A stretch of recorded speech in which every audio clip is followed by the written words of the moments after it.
Hai, Assalamualaikum warahmatullahi wabarakatuh. Selamat pagi, semangat pagi. Kali ini kita akan membahas lanjutan dari sistem koordinasi pada manusia, yaitu gerak biasa dan gerak refleks. Gerak biasa, makan, berjalan, atau berenang merupakan gerakan yang disengaja. Karena kita menyadari dan kitalah yang memberi perintah kepada otot-otot untuk melakukan gerakan tersebut. Gerakan yang dilakukan secara sadar dan disengaja disebut dengan gerak sadar atau gerak biasa. Berikut ini adalah mekanisme terjadinya gerak biasa. Ada rangsangan, dilanjutkan ke reseptor atau penerima, dilanjutkan ke saraf sensori, dilanjutkan ke otot, lalu dilanjutkan ke saraf motor, dilanjutkan lagi ke efektor otot, langsung bergerak. Nah, di sini kan tertawa termasuk gerak sadar. Gerak refleks apabila kita menginjak paku, maka secara spontan kita akan mengangkat kaki dengan cepat. Begitu pula jika tangan kita menyentuh kompor yang sedang menyala, maka kita akan kaget dan segera mengangkat tangan. Gerakan-gerakan ini dilakukan tanpa disadari dan baru disadari setelah terjadi. Gerakan demikian disebut gerakan refleks. Berikut ini adalah mekanisme gerak refleks. Ada rangsangan, dilanjutkan ke reseptor, dilanjutkan lagi ke saraf sensori, dilanjutkan ke saraf konektor, dilanjutkan ke saraf motor, dilanjutkan ke efektor otot, lalu ke gerak. Ini adalah percobaan gerakan tak sadar melalui sentakan listrik kecil. Baik, kita lanjutkan ke sistem hormon. Sistem hormon. Hormon tubuh kita dihasilkan oleh kelenjar buntu atau endokrin. Kelenjar tersebut tidak memiliki saluran khusus, sehingga hormon yang dihasilkan langsung diedarkan oleh darah. Proses pengeluaran hormon dari kelenjarnya disebut inkresi. Hormon dibutuhkan dalam jumlah yang cukup. Kekurangan atau kelebihan hormon dapat mengakibatkan gangguan dalam proses kehidupan, misalnya proses pertumbuhan reproduksi dan proses metabolisme dalam tubuh. Hipotalamus. Kelenjar hipotalamus terletak di bawah otak besar dan berperan dalam sistem saraf dan sistem endokrin dalam tubuh.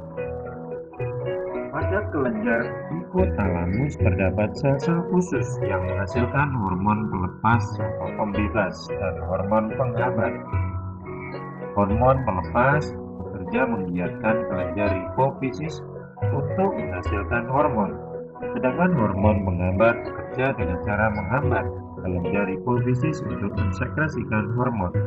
Contoh hormon pelepas antara lain TRH, thyroid releasing hormone, dan GnRH, gonadotropin releasing hormone. Dan TRH akan memacu pengeluaran TSH di kelenjar tiroid. Sedangkan GnRH memacu kelenjar hipofisis anterior mengeluarkan FSH, follicle stimulating hormone, dan LH, luteinizing hormone. Perhatikan letaknya hipotalamus tengah-tengah. Kelenjar hipofisis. Kelenjar hipofisis terletak di bagian dasar hipotalamus dan terdiri dari 3 lobus, yaitu lobus anterior atau depan, intermediate atau tengah, dan posterior belakang. Lobus intermediate hanya terdapat dalam kelenjar hipofisis bayi. Hipofisis bagian depan merupakan penghasil hormon yang paling beragam dan mempengaruhi bermacam-macam organ. Hipofisis bagian tengah hanya menghasilkan MSH atau melanocyte stimulating hormone. Hormon ini mempengaruhi warna kulit individu karena MSH mensekresikan pigmen warna atau melanin. Sedangkan hipofisis bagian belakang mensekresikan ADH atau antidiuretik hormon dan oksitosin. Meskipun berukuran kecil, tapi hipofisis memegang peranan penting dalam koordinasi kimia tubuh sehingga sering disebut master of gland.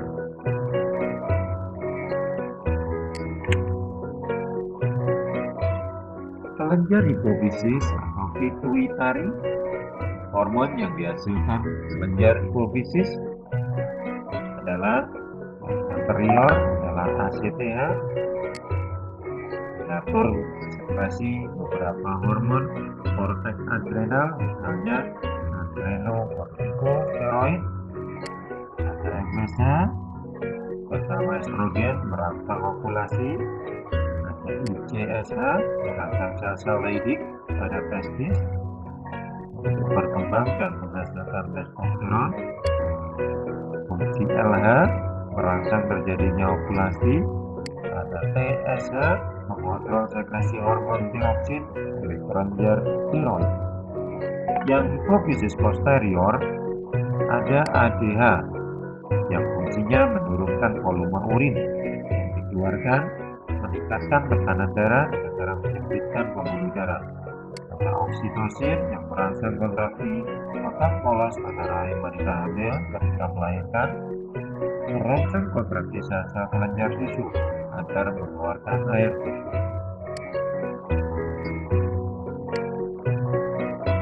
Selanjutnya adalah kelenjar paratiroid.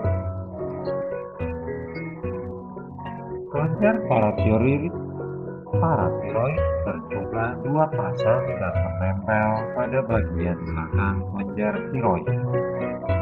Kelenjar hormon paratiroid berfungsi mengatur metabolisme kalsium dalam darah, meningkatkan pelepasan kalsium dari tulang, meningkatkan penyerapan kalsium dalam punca, dan meningkatkan penyerapan kalsium di usus. Kelebihan hormon paratiroid dapat menyebabkan tulang menjadi rapuh, mengakibatkan kadar kalsium dalam darah meningkat, sehingga dapat menyebabkan terjadinya pengendapan kalsium dan membentuk batu ginjal. Kekurangan hormon paratiroid dapat mengakibatkan gejala pecah otot. Keadaan yang demikian disebut hipoparatiroidisme. Ini adalah tulang rawan, tiroid, trakea, paratiroid.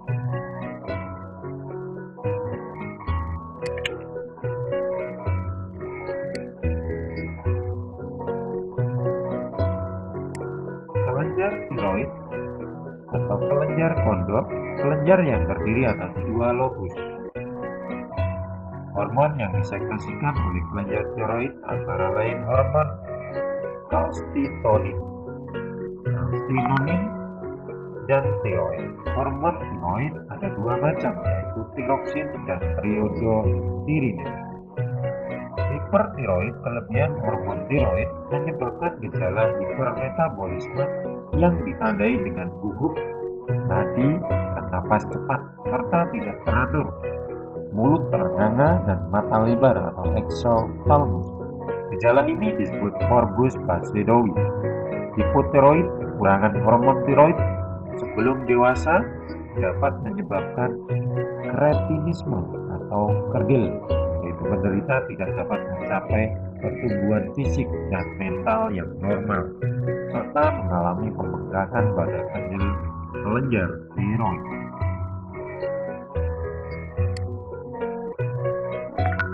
Selanjutnya, kelenjar adrenal.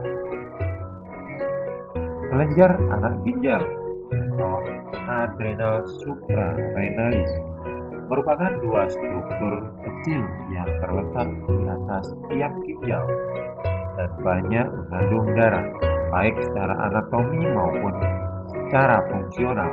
kelenjar ini terdiri atas dua bagian yang berbeda. Bagian luar disebut korteks adrenal dan bagian dalam disebut medula adrenal. Kelenjar adrenal dapat memproduksi adrenalin. Produksi hormon ini dipengaruhi oleh faktor kejiwaan seseorang.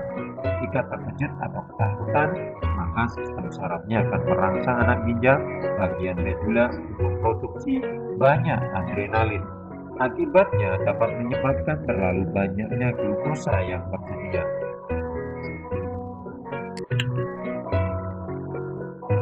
Hormon yang dihasilkan kelenjar adrenal pada korteks adrenal dihasilkan hormon kortisol yang berfungsi meningkatkan kadar glukosa darah sebagai bentuk adaptasi terhadap stres. Ada lagi hormon aldosteron yang fungsinya meningkatkan reabsorpsi ion natrium serta sekresi ion kalsium dan ion hidrogen di tubuh ginjal. Ada androgen yang fungsinya perkembangan seks sekunder pada masa pubertas. Sedang bagian medula adrenalin fungsinya adalah memudahkan dan mengurangi arus darah ke otot dan otak serta menaikkan tekanan darah. Selanjutnya adalah pankreas. Kelenjar pankreas terletak di dekat usus 12 jari. Hormon yang dihasilkan adalah hormon insulin. Hormon tersebut berperan dalam meningkatkan atau menurunkan kadar gula dalam darah dengan mengubah glukosa menjadi glikogen. Kekurangan hormon insulin dapat mengakibatkan terjadinya kencing manis atau diabetes mellitus yang ditandai dengan naiknya kadar glukosa dalam darah. Akibatnya sebagian gula akan dibuang melalui urin. Kekurangan hormon insulin dapat diatasi dengan memberi suntikan insulin pada penderita.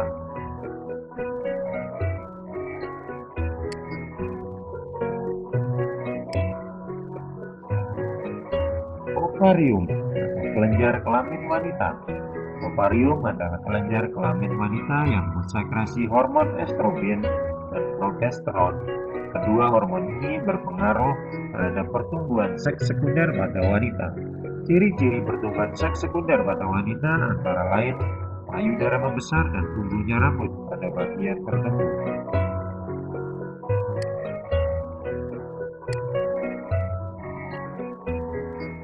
Testis atau kelenjar kelamin pria merupakan kelenjar kelamin laki-laki yang mengandung leydig.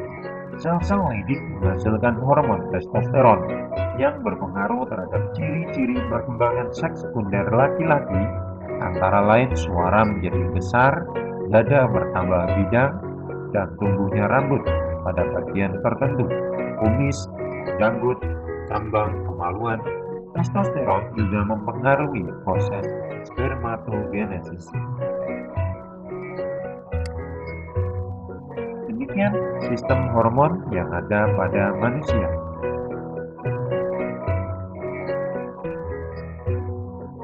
Selanjutnya, hubungan antara sistem saraf dan sistem hormon. Saraf dan hormon merupakan suatu kesatuan yang sangat erat kaitannya sehingga membentuk suatu sistem koordinasi. Sistem saraf dan sistem hormon berperan dalam mengatur fungsi alat-alat tubuh. Contoh, organ tubuh yang kerjanya diatur oleh hormon dan saraf adalah jantung. Perhatikan ilustrasi berikut. Apa yang terjadi dalam tubuh ketika seseorang mengalami ketakutan atau kecemasan?